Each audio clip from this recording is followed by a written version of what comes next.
So welcome, I am joined here today with Dan Wood, who is the Chief People Officer for the University of West of England, lovingly abbreviated to UWE, for anyone who knows the university well.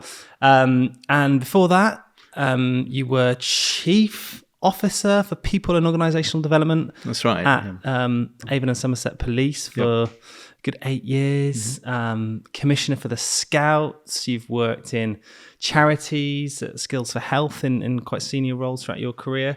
So really pleased to bring you on today because I thought you could bring quite a different perspective to the audience because everything that you've done in your career seems to be very people-centric, and people transcends all disciplines, of course. And I think fundamentally it's quite admirable how, you know, your path has always been down that sort of public service and giving back and purpose, I guess, in general. So that's where I'd like to begin, if I may. Great. It's good to be with you, Leo. Thanks for the opportunity. Thanks for coming. Yeah. And so I think going into your story then, tell me about your path and what's led you to where you are today, and go back as far as you like, Dan. Oh, the dim and distant past. Yeah, a whistle-stop tour, but go back as far as you like. I'll keep it potted. Okay, yeah. So I actually went to university at Oxford Brookes, and the story there is I didn't think I'd ever get the chance to go to university. So there's a connection here as to now finding myself later on in life working in a university and encouraging people who might, for the first time, a bit like me, first time in their family's history, be going to university. So, and why was that? Well, school teachers perhaps didn't see in me a particular talent for academic study and so on. Schools didn't really fit me particularly well. So it's that old Einstein quote that, you know, feel like a fish climbing a tree. So doing exams and formal education wasn't really the way I learned. Okay. So one particular poignant memory I have is of my parents on Parents' Evening being told I'd never pass an English exam. And yet I loved English. I just didn't do so well academically, and I was a late bloomer in that. So don't worry about coming back to sixth form was the message. Okay, wow. So I did, it's one way to motivate people, isn't it? It's fascinating because actually it's really strange. The episode just before this one, right, having a chat with Poku and talking about young people in Bristol. Yeah.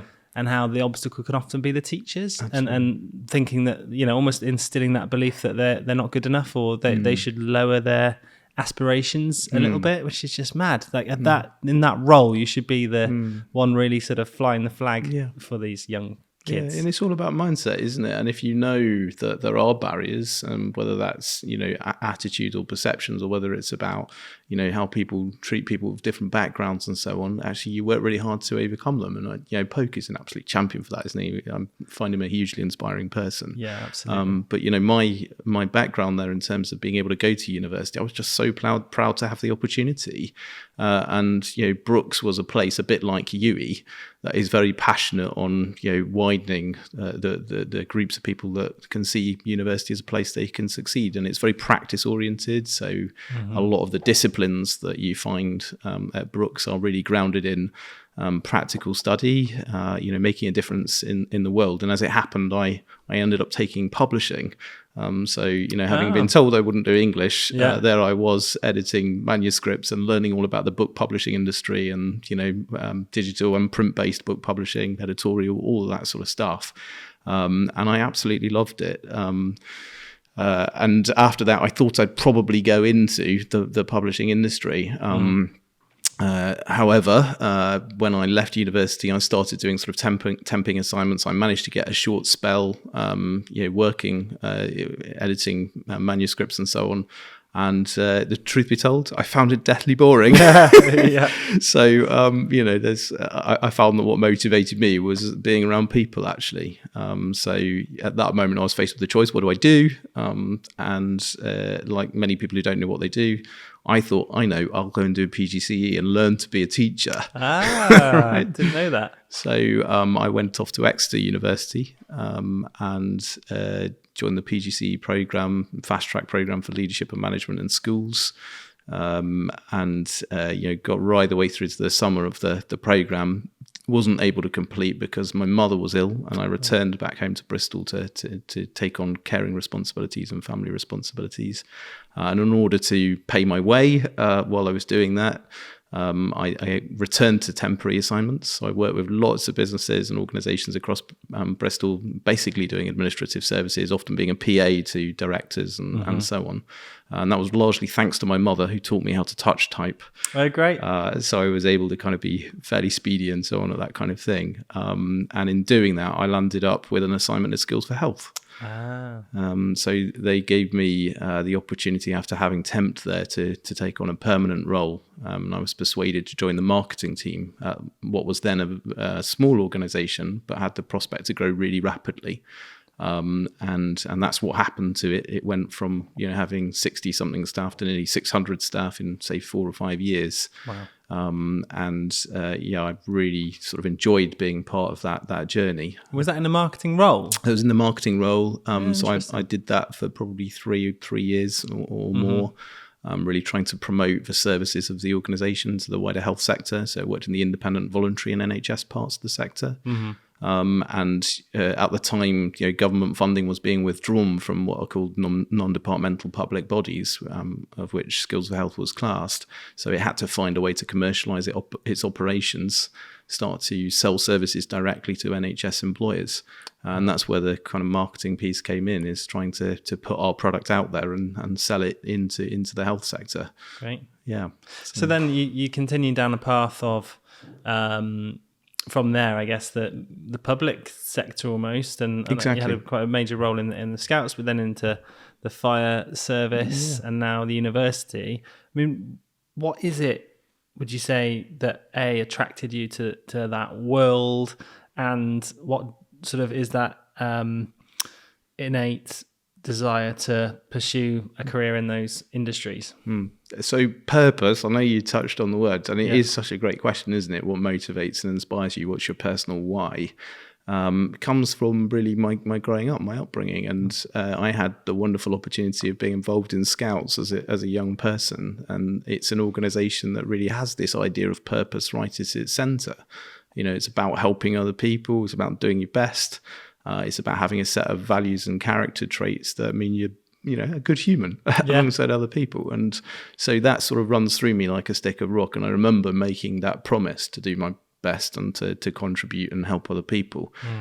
So that's always sort of been central to me. And I found that in the workplace, I was getting experiences that were making a difference to other people, not just the teams I was working with, but to sectors that actually impact on all of our lives. And I knew, because of what I'd experienced with my mum's health, and later on with other family members and so on, how important the health sector was. So being able to do something in a setting that was contributing to the effectiveness of that sector really, really mattered to me, because I could see, for example, when my mum was interacting with it, that there were things that could be done better. And we know today, don't we, about all the challenges in relation to the workforce or the ways of working in the health sector and so on. So really proud to be part of that. Yeah, definitely. I think we've all experienced the great and the not so great of the health service that we have, but it's essential, isn't it, to all of our lives. So I could delve into your career history for hours. I think it's amazing sort of what you've done and what you've achieved and where you are today. But I think there's some common themes in terms of, the things that you've done and the things that you're passionate about. And from our conversations before, it sounds like you've gone through an awful lot of change and transformation, always with people at the forefront. And I think what would be really interesting for the audience is, because they wouldn't necessarily be sat in a huge institution like a university or the police service, if they can almost take some learnings from how you would manage change in such a huge organization and apply it to smaller businesses or the SME world, I think that could maybe help inspire people to maybe think from a people first perspective. because you could almost compare it to like I can imagine a university or Avon and Somerset being like, if you want to make change happen, trying to turn a cruise ship, and how long that might take, versus a smaller business is like trying to turn a jet ski. So it can be a lot easier. So Sure. What are your thoughts on that? Yeah. You probably know a lot more than I do about the kind of smaller enterprise, although there is some connection there to that Skills of Health world. As I say, it was a rapid growth organization that had to commercialize out of the public sector. So, all of the things that you have to do in that world to get ready and to operate differently, to really understand your product, know how you put it into the market, change the workforce and the shape of how you organize yourself. That was very relevant in that world, and there was an awful lot of change that went on. I guess the thing that I think is really important is remembering that at the center of all change, you've got people. So no matter what the actual function of the change that you're trying to fulfill is, what its primary purpose is, central to delivering that in small organizations or big organizations is people. So understanding what makes people tick and getting the best out of them and taking them through that journey of change in a way that they feel engaged and inspired and motivated is absolutely critical, whether it's an enormous organization or a really small one. And I think there are transferable things that would apply whichever the setting.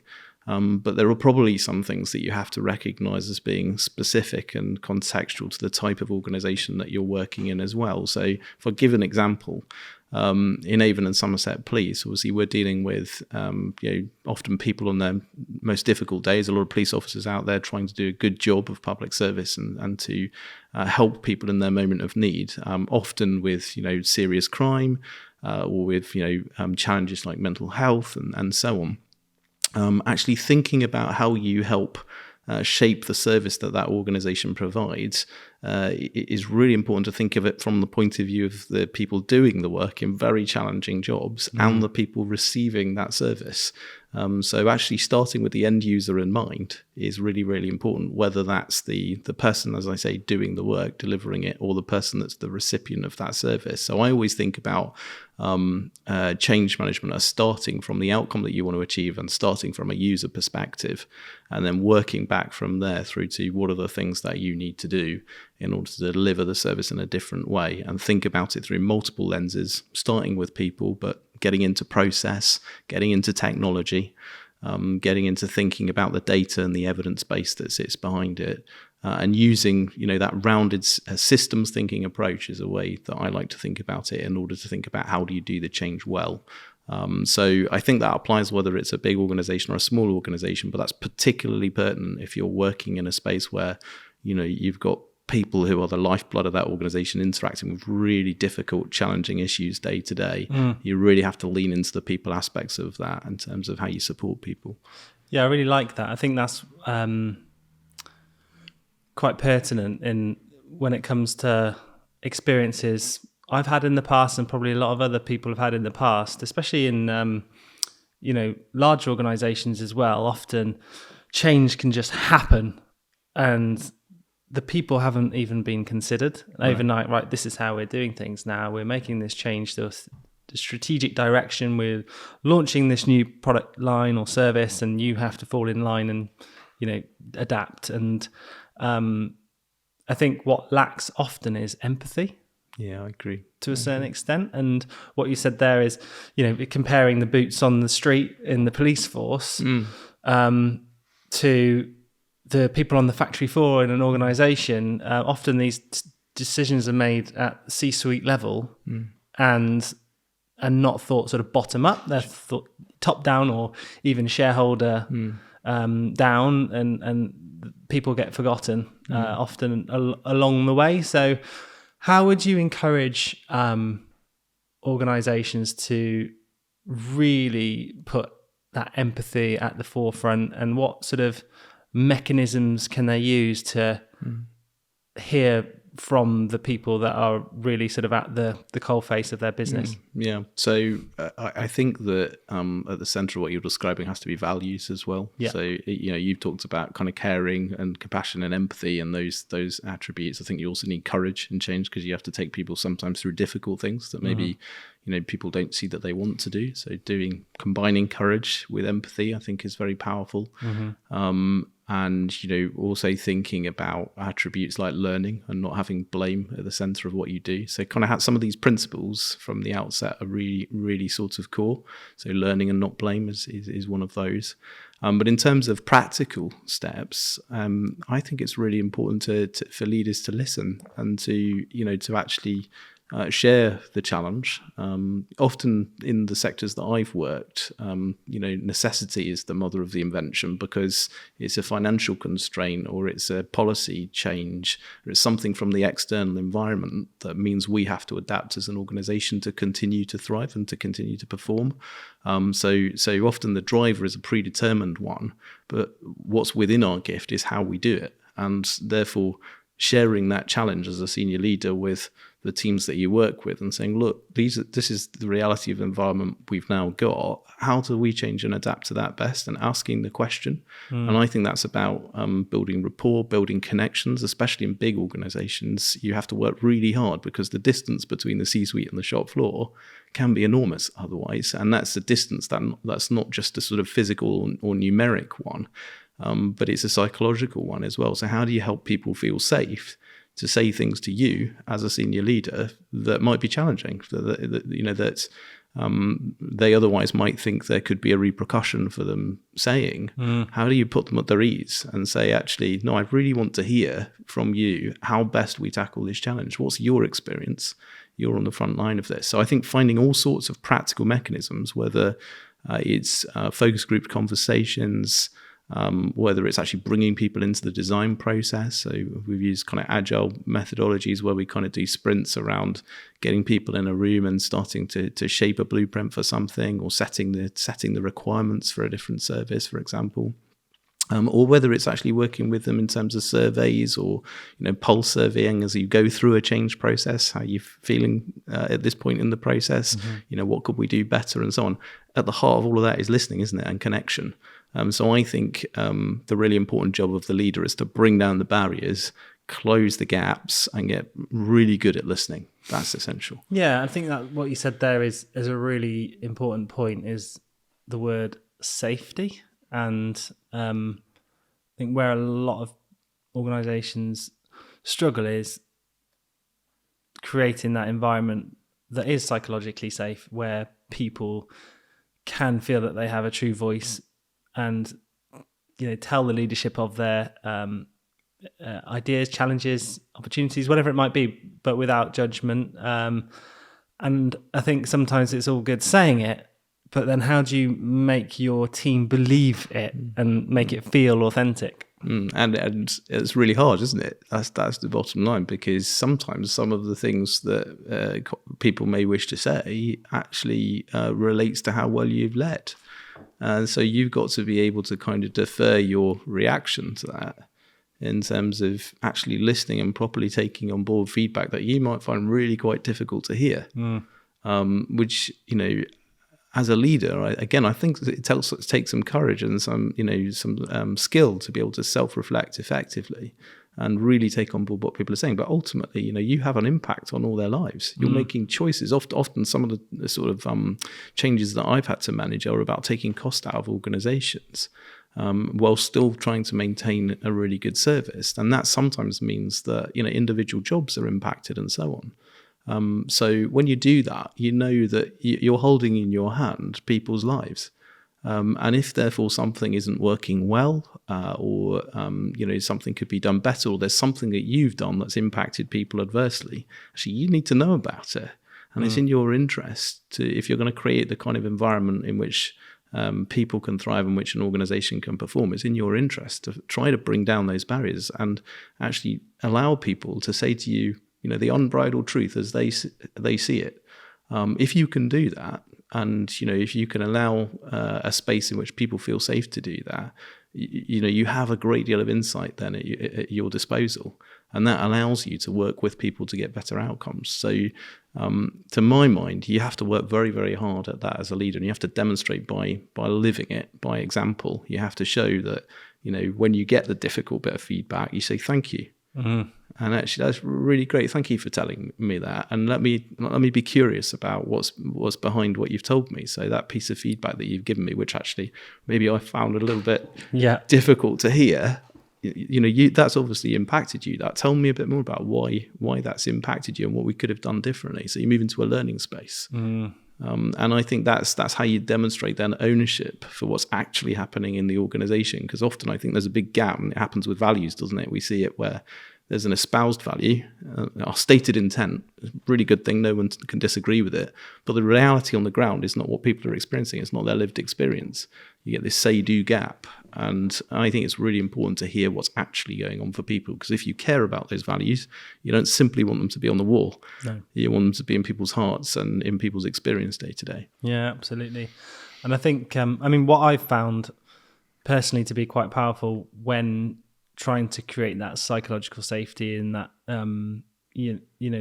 environment where your team feel that they have a voice, is to show some vulnerability. Yeah, I think as a leader as well, because it's quite easy to naturally fall into, and I've done this in the past as a director in corporate business, try to be that corporate Ken. They actually had a nickname, Corporate Ken, once upon a time. I did, yeah. I was the corporate Ken, and always flying the corporate flag, saying the corporate line, being that sort of bulletproof, unwavering. Never showed that I was struggling, resilience and strength and everything else. But what I found that, over time is actually when you start to show a few chinks in that armor and show that you're not perfect and you do have things that you need to work on, it opens up the acceptability a lot more with your team, and they feel, right, okay, well, he's sharing. Why can't I? Absolutely. And that's important from a well-being point of view as well, isn't it? If you take mental health, there's loads of stigma around talking about what's actually happening for us. And we as leaders experience lots of challenges, difficult decisions often that have to be made. And yes, fortitude can be a wonderful sort of attribute to have. To be resilient is important, but equally we're human and we're going to err and we're going to make mistakes. And far better, I think, that you demonstrate that humanity. That's what connects you with people and allows other folk to say, it's all right, isn't it? To talk about it. If I'm having a really bad day, if it's a really rubbish day, let's talk about why it's a rubbish day. Yeah, I love that. Yeah. And you said something quite pertinent there that I think our audience would be quite interested in digging into a little bit further, is when managing change, it could be cost cutting, it could be restructure, transformation, and you've got the role, your role as a CPO, that's people first, and then you've got the traditional stereotype of CFO is profit. So people and profit. How do you see those two functions sort of really working together so that the budget versus the people side is looked at in the right way? Sure, that's a really good question. I think importantly, both those roles as kind of C-suite roles are first of all exec leadership roles. And secondly, they have a functional discipline and professional background, where they bring skills and expertise in that domain. I think that's the second thing. So you always keep that in mind as the first piece. And actually, therefore, it has to be driven by, business interest and the needs of those that you serve. So that you keep that as your North Star, that's your guiding thing. Then it becomes, well, how do we combine our expertise and our capability to deliver the best thing for the organization and the people that work in it and those we serve? So, the great thing about the CFO kind of CPO partnership is you've got a parity of esteem. There's an equity between you where actually you bring your respected professional backgrounds and you try to apply it to the challenge of the day. And I think the job that you've got there is to build, to work as a team. and to respect the perspectives that you're offering, not to be so implacable that, it's my way or the highway, but to actually try to get a synergy between the two of you that helps the organization thrive. So I think, I work really closely with finance directors, CFOs, and I've done that in all my roles. And bringing the people perspective into the finance world and the finance perspective into the people world, I think is absolutely fundamental to what exec leadership is about. If you can't get the organization's finances to work, you haven't got an organization. If you can't get the people to work, you haven't got an organization. It's as simple as that, isn't it? So I think you have to work really, really hard, and you have to try and stand in each other's shoes a little bit, and you also have to respect each other's professional experience. I think that's absolutely essential. Yeah, and I guess that leads us on nicely to the idea of collaboration. And in small organizations, it's fairly easy. I've got a team of 10 right now, and we're always sat next to each other in an office talking about everything that's going on, every strategic initiative. They have an input into. The team are talking about all of the live projects that we're working on together all the time. But when you get to the scale that you're in, how many employees have you got? So UE's just over 4,000 employees. I think the police was about 7,000. But obviously we've got many more people because there are students in universities as well. So there's sort of 37,000 people across the whole university. So it's a big outfit. And I've seen it with blue chip clients over the years. It can feel very siloed, and this could be on a departmental level. It could also be a group versus divisional level, and equally it could be then the business versus its community level. So how would you advise best to really foster that culture of collaboration, to bring those silos together to sort of impact the greater good? Yeah, you've got to work really hard. So you'll know this, Leo. You have to find opportunities to bring people together across across functional lines. You have to. You also have to try and create moments of joy where you can enjoy building the teams that are necessary, and not simply to look in, as I say, those functional silos, but actually maybe to look across. How do we deliver value? So look across processes and look at value streams and say, how do we actually make something happen for a customer here? Well, there's going to be lots of different people interacting, not just the finance department or the HR department or the, this department or that department. Actually, we need teams that are multidisciplinary to come together around solving challenges and outcomes for people. So sometimes taking a horizontal view is a really good way of problem solving and driving continuous improvement. No, that's a good point. I think bringing teams together that have representation from each different department or area in the business must be quite powerful. Are there any other tips that you'd have for the audience that have worked really, really well? So I think that so in terms of collaboration, there's a few things that I think are critical. One is having a shared goal and being really explicit and clear about what that is. And it might actually take some time to negotiate that in a way that you've all shaped and that you've all understood. So starting out, knowing where you're trying to get to, begin with the end in mind. That's the Covey stuff, isn't it? That's really important to collaboration, because often you find there are multiple perspectives, which if you don't find a way to cohesively bring them together, you end up pulling in different directions from the outset, and that's a recipe for the opposite of collaboration. That's chaos. So clear goal, and then I think working through an agreed plan together and having some principles around that you work on together about how you do that collaboration. So actually thinking about the process that you're going to go through to achieve the plan is as important as the plan itself. And defining those things together. So that might be about ground rules in a simple project or a task team. But it might also be going back to the values and saying, how are you going to apply those in this task or this challenge? So if we've got a task force working on something, or we've got a project that's being delivered or something like that, the first job, work out the goal. Second job, set some ground rules, agree the kind of principles around which you're working. Third one, work on the plan together. If you've got those three pieces in place, so many other things can flow from that.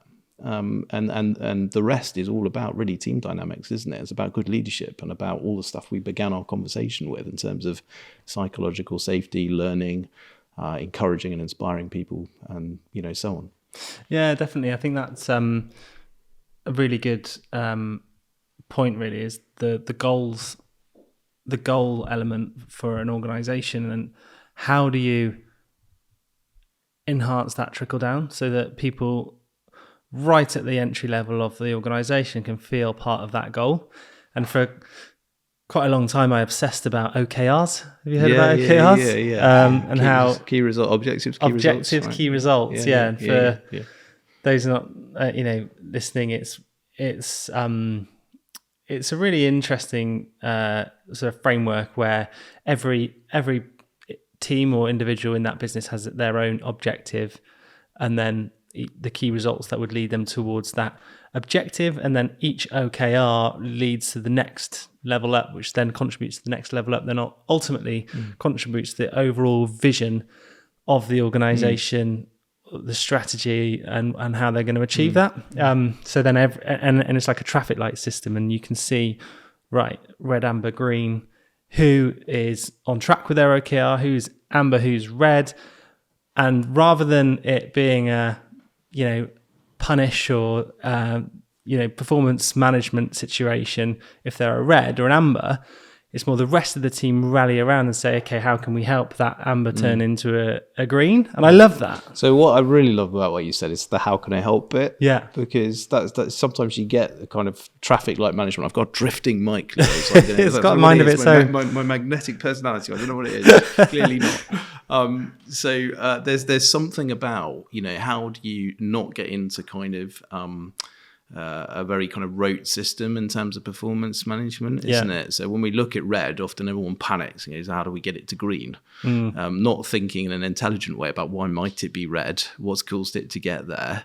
What help do I need to actually deal with the issue that might be presenting us with? What's the information telling us even?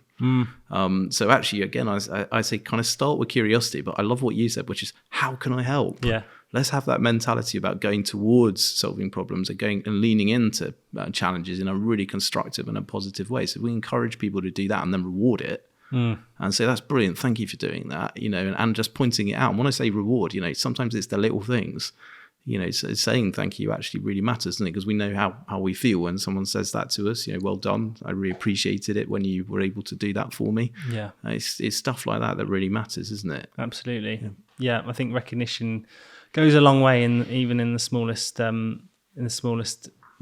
instances, really. So moving on then, your role is all about people, and I imagine culture is a big pillar of that, and a huge pillar, in fact. What are when it comes to sort of building culture, or a healthy culture, what are the main sort of principles that you personally follow or believe in the most? Yeah. Okay. So my personal principles are about openness and transparency. They're about integrity in terms of having, being able to actually say what you believe in and then do it. And there being no difference on kind of the inside of your thoughts and what you present to the wider world. And whether that's about authenticity or integrity, call it what you will. It's about kind of that doing what you say you will, keeping your promises and so on. So that's really important. I think there's also something about respecting and valuing difference within that. So cultures that thrive, to my mind, tend to be ones that are places that embrace people's differences. They allow people to come to work and bring what's great about them to work in a way that they can be themselves, and they're not kind of trying to wear a work role in a kind of stifling way. They perform their role and they carry that kind of role piece lightly, so that they can do it in their way and do it really, really well. And that's the heart of inclusion, isn't it? So inclusive organizations that create environments in which you can be your best self, whatever your background, whoever you are, whatever talents you bring, they're organizations that perform. And all the best evidence suggests that if you can create diverse organizations that are inclusive, not all diverse organizations are inclusive, incidentally, but if you can create inclusive environments, what you do is you get high performance. because you're drawing the best out of people's talent. It sort of stands to reason. It's sort of a bleedingly obvious point, really, isn't it? But I think that's central to really great cultures. And it has to be cultures as well in which, as I say, there is the willingness and propensity to talk about difficult things, because not everything goes well all the time. Yeah. And there are problems. So I've worked in environments that have really challenging aspects of that. And, colleagues will know from what's in the media day to day about policing or about the fire service, and I might even say about higher education, actually, that it's not all rosy. Well, let's be honest. So that's another really important attribute of a healthy culture, isn't it? That actually you can call out a problem for what it is. Too often in areas, and quite often quite difficult emotive topics, things like racism, for example, there can be a denial that creeps in because people are afraid to talk about the reality. So we have to take the fear away, and we have to start to deal with and confront the problems that exist and call them what they are. When you stop denying a problem and you acknowledge what it is, you've got the chance to solve it. And I think that is really powerful. Again, that takes a certain kind of leadership, and it takes a certain kind of capability in the cultivated in the workforce and in the organisation to enable that environment to exist. But it's fundamental for a healthy culture, isn't it? Yeah, and I think thinking about it, you must have come across all sorts of challenges when it comes to culture and over the time that you've had in the public service. And I hope you don't mind me saying, but the police as an industry has had a lot of bad press when it comes to inclusive culture and the systemic racism that can exist and things like that in certain pockets. What are your thoughts on that, and how and have you firsthand experienced that, and then how did you overcome it? So I don't mind you saying it at all. In fact, I think it's really important that we do talk about these things. And I think so in my experience, I've seen the good, the bad, and the ugly. And I guess you'd sort of expect that in terms of having held the roles that I've had, director level roles in HR and so on. What I think is really, really important is that there's a mechanism and there are agreed ways of tackling and challenging those issues, and there's an honesty about where you're at, and that hasn't always been the case, I think. So I'm really proud to associate myself with two recent chief constables in Avon and Somerset who I think have done some really difficult things, and it's difficult and from a number of different directions in terms of the challenges that they face as individuals when they go about tackling some of these problems. And I think they show a great deal of courage in dealing with it. But Sarah for the first time talked about institutional racism in Avon and Somerset Police. The McPherson report was 2 decades ago or more.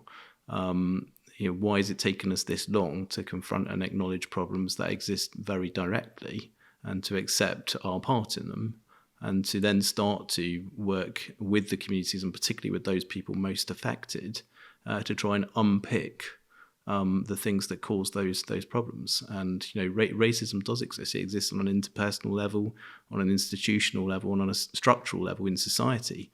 It's not just in policing, it's in lots of organisations. And the moment we actually accept and acknowledge and stop denying that reality, the second we can start to do something about it, I think you've got to then create really robust and strong mechanism. I think there's been challenges in policing with that, to call out poor behaviour when it exists, to properly deal with misconduct, to encourage speaking up and to support the welfare of people that do that, and to set the right culture and leadership standards in the organisation, to train and develop people appropriately.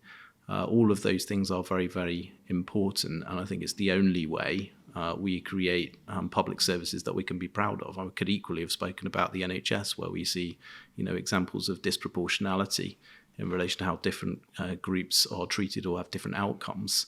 We need to scrutinise the data, we need to listen to the lived experience, and as leaders we need to do something about what it tells us. and act on it, act accountably, and be prepared to be asked tough and challenging questions. Throw the doors open to transparency and scrutiny. Sunlight is the best antiseptic for this. And I think it's incumbent upon all leaders who have any kind of responsibility for those services to try to bring about that sort of culture, not the one where we sweep problems under the carpet. Yeah, I think that can be applied to all organizations, really. And it sounds like, from your perspective, the first step is acceptance and just realizing that there is a problem, and then making a decision to act on it. Yeah, and remembering in that the vast majority of people who go into public service especially, but often many businesses and organizations with good purposes and good intent at their heart, they're great people. And sometimes even those that get things wrong, and they either make mistakes or they do bad things, the intent may not have been to do that, and there may be all sorts of reasons why they found themselves in that position. So I'm never a fan of completely writing people off when they get things wrong. There are certain egregious things that have to be taken so seriously, and from the outset dealt with extremely robustly. But I think we've also got to find ways for reparation and for helping people to move forward and learn from things when they get things wrong. But I think we have to have a world in which we accept the reality that's facing us. I almost think it's one of the first jobs of a leader is to kind of accept the reality as it is, not as you'd like it to be necessarily. Because once you've done that, you can do something about it, right? Very easy to put on those rose-tinted spectacles, isn't it, sometimes? So I guess to finish up, I'm just quite interested to learn your perspective on this, because the more I've personally been involved in community and social impact within Bristol specifically, the more I've learned how no one business can make an impact on their own, and collaborating is really, really important, and then also partnering with local authorities, governments, and the institutions themselves, like the universities, is the best collective way of having an impact. But what is your view of the role of the university within a city, and what does the future look like? The way you started that question was really interesting, because a lot of social challenges, political challenges, environmental challenges, they're hugely complex, and they can't really be solved by single actors or single agencies working on their own. So once you've worked that out, the reality is then how do you create the sort of thing we were talking about earlier, which is collaborative spaces that bring the best of Britain and its talents and its capabilities together to solve those challenges. I think universities are a brilliant example of doing that, of solving real world challenges, creating new knowledge, generating enterprise, building the workforce of tomorrow. I think universities are real incubators for that, and they're integrators as well, because they sit right in the heart of communities. So here in the Southwest and in Bristol especially, UWE is an anchor institution. It's seen as an institution that's contributed to many of the things that we all enjoy today that may not have existed were it not for UWE's contribution to them and the brilliant people and talents and minds and capabilities that exist under that roof. But it's more than that, because the organisation is permeable. It's got all of these relationships, all of these sort of tentacles across into lots of different organisations. It's a connector. And what we're able to do is to bring people together. We're able to bring people together to create new solutions to the big challenges, the complex challenges. And I think universities increasingly have to be that. They have to be solutions for us. They have to be spaces which are innovative and exciting and inspirational, and that they grab that goal of making the world a better place, whether it's about environmentalism or it's to do with, as I say, inclusion, which one of the topics we've talked about. All of the challenges that we've got, and it makes real practical difference on solving those challenges. It should also build a brilliant workforce for tomorrow, whether that's about populating businesses or public sector organisations with people who care, people who have the ability to learn, because the world is going to change faster and faster and faster. People that can embrace and use different forms of technology that are emerging to solve challenges, people who work well as part of a team, who can communicate.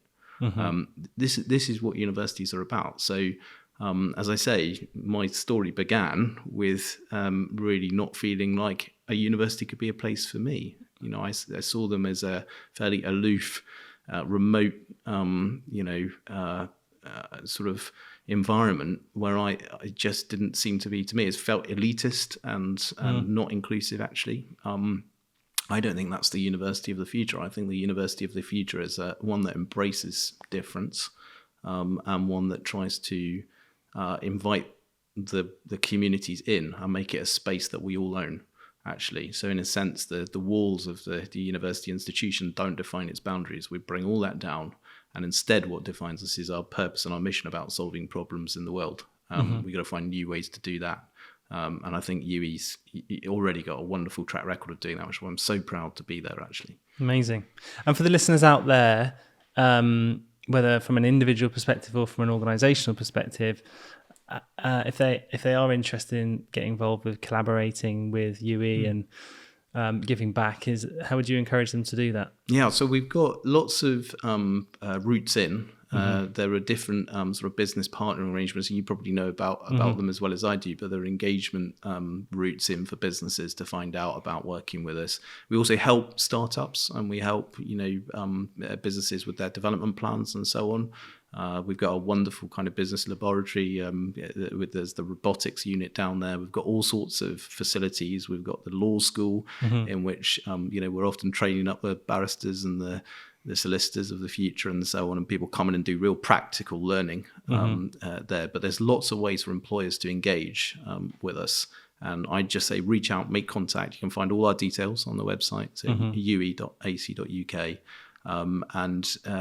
Let's see how we can partner. Let's see how we can solve those big challenges. Amazing. Well, thank you so much for joining me today, Dan. It's been an absolute pleasure, and hopefully the audience have loved your perspective on really sort of putting people at the forefront of all decision making, which is really aligned to my own ethos as well. So thank you for that. Thanks, Leo. It's been great to chat. And speak soon. See you soon. Cheers, Dan. So thanks for listening to the Conscious Finance podcast. It's really appreciated. And if you can help us increase our impact and inspire others, it would be much appreciated. All we ask is just subscribe to the podcast, give us a like or drop us a comment. It really does help get the word out there and expand our reach and hopefully inspire others to drive their impact further. Thank you.